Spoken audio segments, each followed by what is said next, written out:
Hi, everyone, and welcome to Atlanta Inc.'s fourth series of our coffee chat. Today, we have a very special guest with us. Um, he plays cricket for the Perth Scorchers.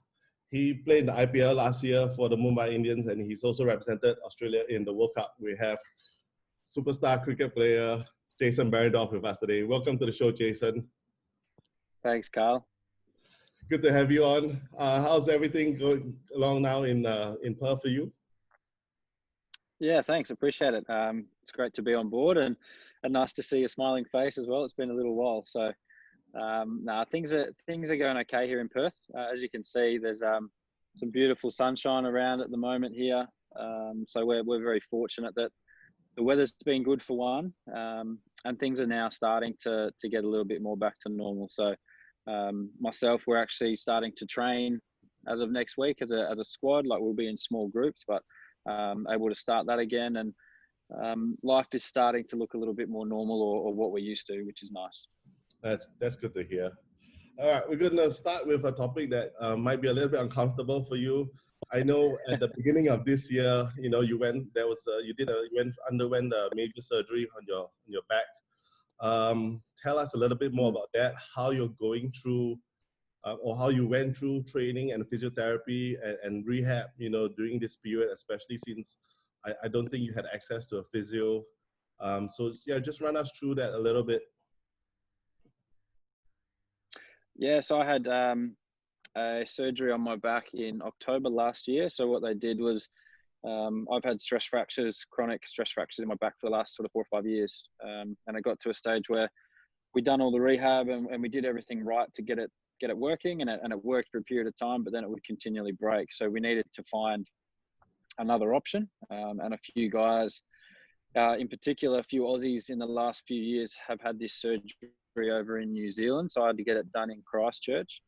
And basically what they did was they took some bone from my hip and grafted it and packed it around my fracture site. And then they put some screws in either side of my spine, and wrapped it around the back in a figure 8 sort of configuration with some wire to shut the fracture and hopefully keep it shut. It was something that I particularly felt that needed to change, in terms of, we'd done everything right beforehand and still ended up in the same position with a back that was not wanting to do what I wanted it to do. I want to keep bowling fast, and kept breaking on me. So we needed to find a way to fix that, and hopefully it'll be a permanent fix. Yeah, so I was very optimistic going into the surgery. I'd never had surgery before, and I knew that it was the right thing to do to get the surgery. So I was really positive and was ready to basically finish the surgery, jump back on the horse and get ready to go again. And I was very naive in the sense that I woke up in the most pain that I've probably ever experienced in my entire life after surgery. It's a very different pain to what I've experienced before with my back. And that's what people have told me, is that the surgery pain is just different altogether. It's sort of more of a burning pain. The rehab process was very slow to start with.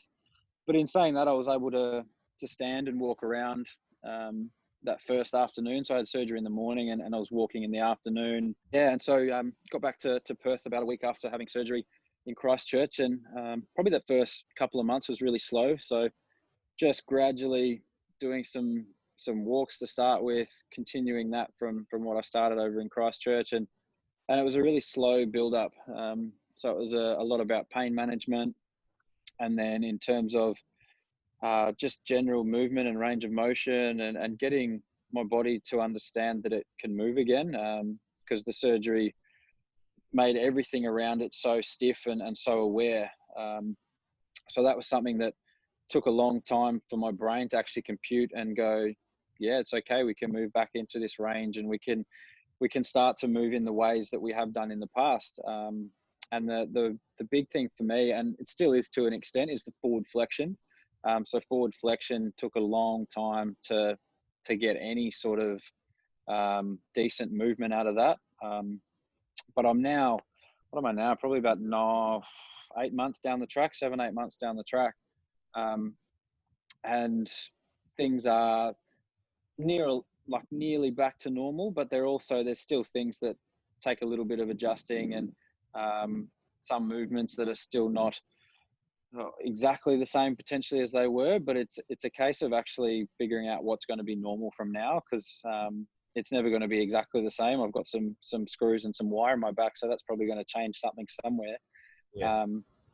But the rehab process went really well, and everything that I was able to do, like I kept ticking the right markers at the right times, and felt like I was able to progress the way I wanted to, and I guess the way the medical staff were hoping I would as well, which was really exciting. And we also didn't have any need for a rush, so that was something we spoke about at the start. Was in terms of competitions and those sort of things, I knew I was going to miss the whole summer, so there was no rush to get back for anything in particular. So I was able to have that, I guess, that freedom to make sure that everything was ticked off and everything was right. And little things like just making sure I was as strong in the gym and as fit as I could be on the running track as possible before I really got stuck into my bowling again. I just wanted to make sure I was doing all those little things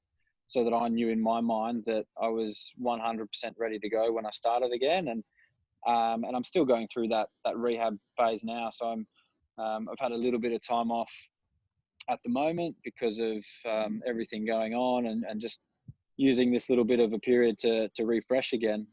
But I'll get back into bowling again soon, and those things. So I'm still in a bit of a rehab phase there, but we're getting much closer to thinking about playing some games again, which is really exciting.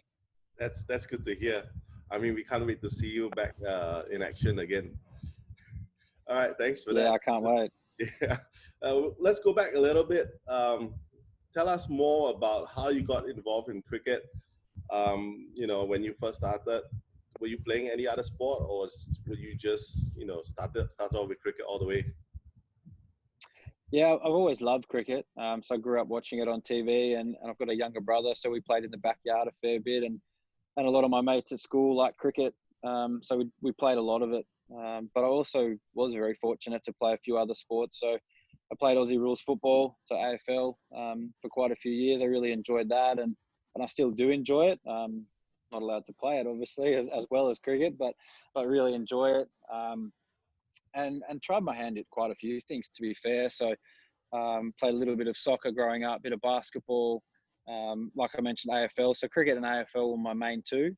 And then I also even tried my hand at a bit of tennis, and even things like volleyball through school. There was almost a stage through high school in particular where I'd nearly try and play every sport so that I could get a few more days off school. That's good. I was just saying it was really good to be quite well rounded in that sense, and try a few different things, and it was a lot of fun. Good. I mean, the reason I'm asking this is because we've been over here. We've been talking about a lot about athletic development. We're seeing this in certain sports in Singapore where the kids are too focused now when they're young, at a young age, right? They're too focused on one sport, on the sport that they're doing, and as they progress and as they grow up, they're not as athletic as we would like them to be, compared to someone else who has played, a bunch, like yourself, who has played a bunch of sports growing up. So how do you think playing all those different sports help you in what do you do now actually when you're playing cricket? Yeah, that's a really interesting thing to think about, because playing all of them apart from tennis were team sports. So for me, playing a lot of different team sports, getting to know a lot of different people, was a really good skill to have, just in general. But in terms of teamwork and all those sort of cohesive measures, it was really important. But also in terms of athletic development, like you mentioned, different sports have such different demands. So AFL, you're changing directions all the time. You're jumping, you're bending over, you're taking handballs, kicking goals, all that sort of stuff. Soccer, again, you're constantly running, changing direction. Basketball, similar. So there's lots of, I guess for me anyway, there was a lot of athletic properties throughout all sports where I was really doing a lot of functional movements all the time. So you're changing direction, you're stopping, starting quickly. those sorts of things that put your body under stress and gives your body good range of movement as well. I know a lot of people, especially guys that have been involved with baseball, talk a lot about if you play baseball from a very young age, your throwing mechanics, because you start from such a young age when your bones are developing and your body's forming, you actually develop different angles that you might not be able to pick up if you're older. So yeah, that's quite interesting you mentioned that, because I guess the more things that I was able to do potentially gave my body more ways to move that maybe are helping me or hindering me. You never know the way I've gone now. Yeah, we like to think it's helped you, right? And Yeah. you know, your own unique style of bowling. Cool, thanks for that. I'm still sticking with, you know, I met you in what, 2009, 2008. I think you told me you just received your first contract. You must have been 19 or 20, and you moved to Western Australia. You know, you're playing for the state team. You were studying in school. That's where I met you. How did that feel, you know, when you were 19 and you got your kind of like your first professional contract? How did that feel, moving away from family and setting up a new life basically in Perth? Yeah, well, first of all, it was, as cliche as it sounds, it was a bit of a dream come true, because it's something I'd worked so hard for such a long time, and to get an opportunity to join a state squad, and basically for me it was the next step to getting closer to playing for my country. That is still the ultimate goal, to be playing cricket for Australia, but at the time I'd never done that, so to get one step closer was really exciting. But on the same token, yeah, you mentioned I was only 19 when I moved across the country. I'm very close with my family back home, so they're all on the East Coast. And that was really hard. For the first probably 6 months or so, it took me a long time to get used to doing everything basically by myself. Yeah, it was a bit of a real adjustment and a massive shock to the system. So something that I'm obviously really happy that I've taken the opportunity and done it now, but there were certainly some nights where I'd call mum and say, this is all really hard. Like, what am I doing? Have I done the right thing? I don't want to cook my own dinner. I don't feel very well. I don't want to do this or do that. So yeah, it's an amazing transformation, and it made me grow up really quickly. Because it was either one or two things: you either grow up and get on with it and do what you want to do, because at the end of the day, I had and still have the best job, or I think is the best job in the world. I get to play cricket. But yeah, on the same token, if I thought it was all too hard, I probably could have packed it up and thrown it in, and who knows what I'd be doing now. It's a scary thought. Yeah. Yeah, but I mean, good on you from where you've been, you know, to where you are now. That's a tremendous achievement. All right, let's go. Last year, right, 2019 was a massive year for you. You were a little bit injured, I think the year before, I remember, and then you came back really, really strong. You made your debut in the IPL for the Mumbai Indians. You made your one-day international debut, and you made the World Cup squad all in 1 year, which is, I mean, that's amazing, right? You know, share with the viewers a little bit about how you felt last year, especially since, like we mentioned at the start, you were coming off a little bit of the same injury, and then, you know, how you felt throughout the year. Yeah, you're right. So I'd rehab my back, and my back actually got sore throughout the season as well last year. So there's periods of time where my back was still really sore, and I was just doing everything I could to stay strong and stay fit and stay on the park. And yeah, it was a massive 12 months for me, going from playing bits and pieces of cricket to stringing a lot of time together. And then, yeah, making my debut for Australia, which, as I mentioned before, growing up and getting contracts and those things, like, that was literally like hair standing up on your neck type thing.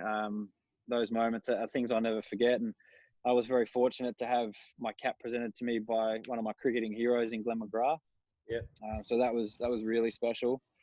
And yeah, you mentioned going to play the IPL, and then I actually found out during the IPL that I was going to go to the World Cup, which again was one of those jaw-dropping sort of moments. You think, is this this actually happening? Like, this is real? Yeah, so I was on a massive high, and that was one of the most exciting times in my life. And yeah, to get to go to England, like I'd never played cricket in England before. I'd travelled overseas, so I'd been to England, but to play cricket there, I got to play cricket at Lord's, the home of cricket.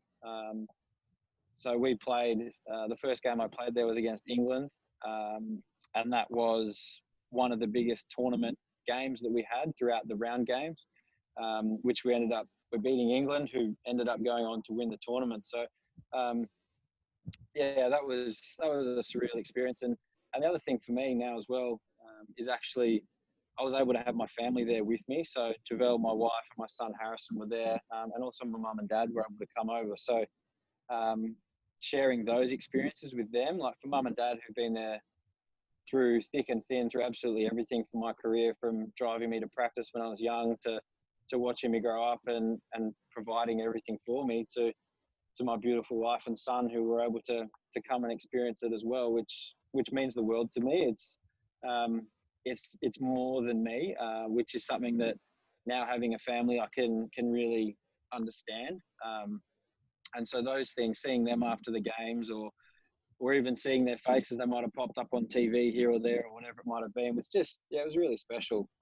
And those sort of moments are things I'll never forget.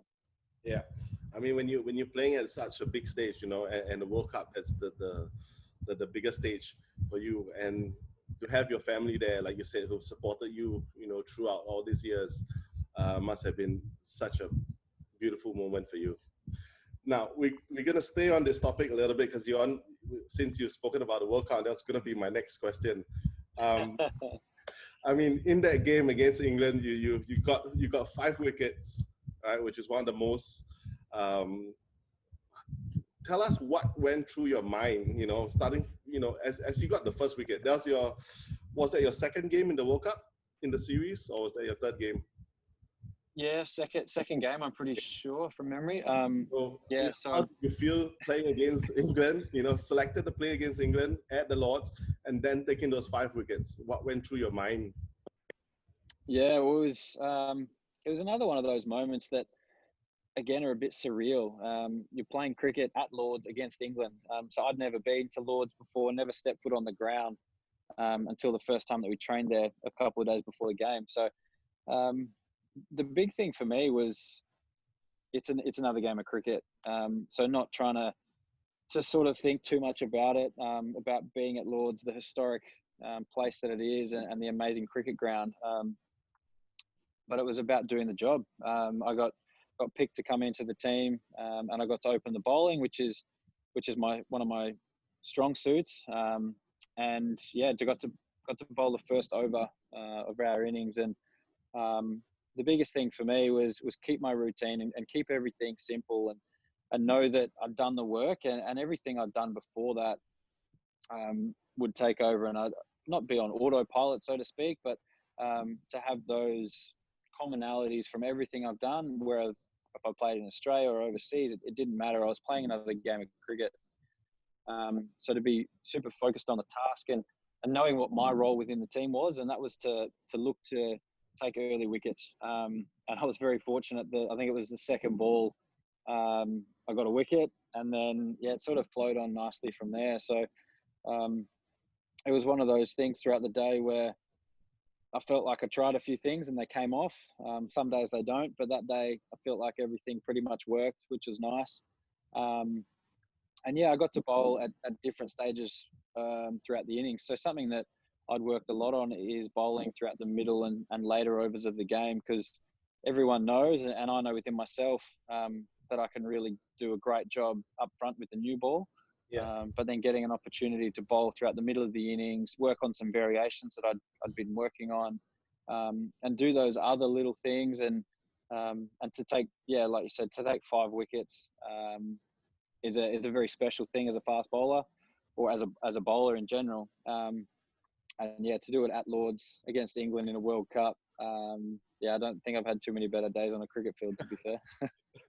Yeah, I mean, I remember watching that game, and I was just so happy for you. congratulations on that. Um, let's go backwards just a little few months before that, or in fact, just maybe 2 months before that. You made your debut in the IPL for the Mumbai Indians as well. Tell us how's that. I know it's a different experience. It's a very short, it's not a long competition, right? It's a short competition, and it's very big. It's very grand. It's crazy in India. They're mad about cricket. Tell us what the experience was for you. That was an amazing experience, very surreal as well. So I got off the plane, went to our team hotel, and that night we actually went to the owner's house, which was, it's basically like a hotel that turned into a house. It's an unbelievable place. So that was my first introduction to the team, to everyone, and it was like we're in the King's Palace. Basically, it was unbelievable. And then, yeah, you're right. Grand is probably a very apt word for it. It's larger than life. It's things that you'd never think you'd see. Like even in our hotel, especially on practice or game days, there'd be hundreds of people in the foyer of the hotel waiting to see us. The streets were lined, especially on game day. Crowds outside the hotel lining the streets. Like we only had, I don't know, maybe 5-minute drive from our hotel to the ground. But there was just thousands of people flocking the streets. It was extraordinary. And then the noise in the stadiums, like that's on another level. Like so I've played in front of some decent crowds, and that was just something else. They're so passionate. And the thing that was really exciting for a change was, especially in all my international stuff so far, I've played a lot of games against India. So to be on a team where some of the Indians are actually cheering for you is an amazing feeling. So I got to play with some extraordinary cricketers. Rohit Sharma was our captain. Quinton de Kock opened the batting with him. Then you guys got like Kieran Pollard, Hardik Pandya, Jasprit Bumrah, Lasith Malinga, and then another Aussie, Ben Cutting, a Kiwi, Mitch McClenaghan. It was just an unbelievable team. So many guys that I'd either played with or against at various stages throughout my career so far. The icon for the team was Sachin Tendulkar, so one of the absolute greats of the game. Yeah. So to meet him and chat to him a bit about cricket, but also about his love of cars, which was really exciting to hear how many different cars he's got and what he's done to them and what he's thinking about. It was an unbelievable experience, and one that I'm so fortunate to have had, and hopefully going forward, one I'll get to have in the future as well. Because once everything's going again, cricket-wise, and I'm back up and running, I'd love nothing more to go and play some more in the IPL and experience that again, and hopefully get to know some more people. Yeah, it was a really, really cool experience. Yeah, I mean, we are hoping to see you as well in the future in the IPL. I remember your team won while you guys were at a training camp for the World Cup. A little bit disappointing to not be there, I guess, to experience that. But at the same time, you were on the next experience, right, of your life, which brought you to Lords and the 5 wickets as well. So hopefully next time you experience winning the championship with the team.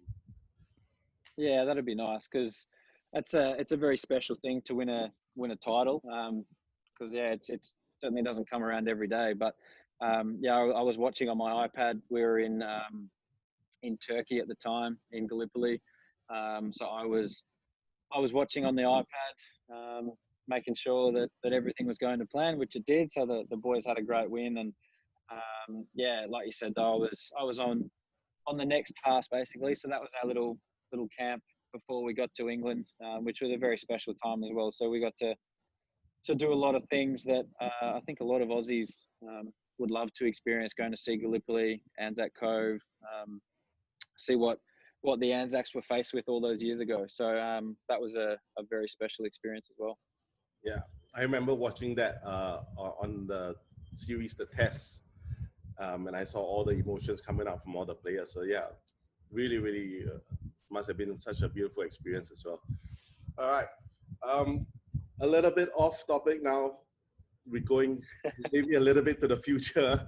You graduated with a sports science degree first. Any plans for yourself once cricket is done? Are you going to stay in the sport? Are you going to move along now? Have you had thoughts of that, or now it's just full on cricket? Yeah, it's interesting you mentioned that because I've had a fair bit of time in the last couple of months with this isolation to think, which is potentially dangerous. um, but yeah, I have been thinking a little bit about what I might like to do next, or those sort of things, and I haven't got too far yet, which is the hard thing. So yeah, no, like you said, I've got a background in sports science, so that's something I can fall back on, and I do enjoy the sporting scene. So I've spent so much of my life playing sport and being involved in sport. So yeah, whether that's a sports science type role, or whether that might be a coaching or a mentoring role, I could certainly see myself potentially somewhere down that track. But I also enjoy the media, so I've done a fair bit of work throughout my playing career, but also during the times that I've been injured, being able to do things on radio or TV and get a bit more experience in that. And I've been, yeah, really quite enjoying it. So that's something that could certainly be an avenue as well post cricket. Nice, that's good. You have something to think about at least once cricket is done, whether it's within sport or like you said yourself in the media, maybe covering cricket. Who knows? That might be your thing. Yeah. All right. We come to the end. I'm not sure. Just last question for me. I'm not sure how much you follow Singapore cricket. Singapore cricket has been on the rise in the last years, which is they've done a tremendous job. I know. I think I've asked you this question before. You have a Singaporean-born player in your team in the Perth Scorchers itself. You say it's a Perth boy. Do you have any advice for any of the Singapore, the local cricket boys watching this, or any of the sports viewers watching this as well? Anything from you? Yeah, well, like you mentioned, one of our boys, Tim David, was playing for the Singapore team, and he said he had an amazing time. Great bunch of guys, and such a great experience for him as well to go and play some international standard cricket, and that's something that I think he's been blessed with that opportunity, and it's such a great space to be in. So for him to be able to do that, to be able to mix with a different bunch of guys, to have a great time, that's probably my biggest bit of advice to anyone is keep having fun all the way through. Like, I know there's pressure situations, and there's, especially for us in international sport now, that there's so much pressure with everything going on. But we all talk about being in a relaxed frame of mind and playing your best cricket when you're having fun. So it's definitely a lot easier said than done, because there's so many other factors going on, that you want to perform well every time, and there's no doubt about that. But you'll do that more often and more consistently if you're having a lot of fun along the way. So yeah, that's a big thing for me. Have a lot of fun, but also hard work is paramount. Nobody gets to the top because they're lucky or anything like that. Everyone works their backside off. I guess I've been watching the Last Dance with Michael Jordan a lot over the last few weeks, and I'm sure a lot of people around the world have. And it's no surprise he was one of the greatest, if not the greatest, basketball player ever. Because it's the snippets that I've seen throughout the documentary is he just worked and worked and worked. Yes, he was tall and athletic and had a lot of talent as well. But talent only gets you so far. So if you work hard and you've got some talent behind you as well, then yeah, as they say, the world's your oyster, and watch out. So enjoy it, work hard, and yeah, who knows where you might end up. Thank you. Thanks for that, Jason. All right. Before we go, I haven't seen you in a long time. It's so good to see you. I know you've not been in Singapore, so I can't wait for you to come down and visit us, and probably we'll have a proper interview maybe in the future.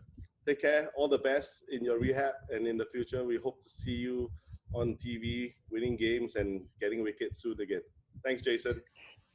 No worries. Thank you, Carl. It's been so much fun chatting, and hopefully we'll actually get to see you in person soon. Thanks.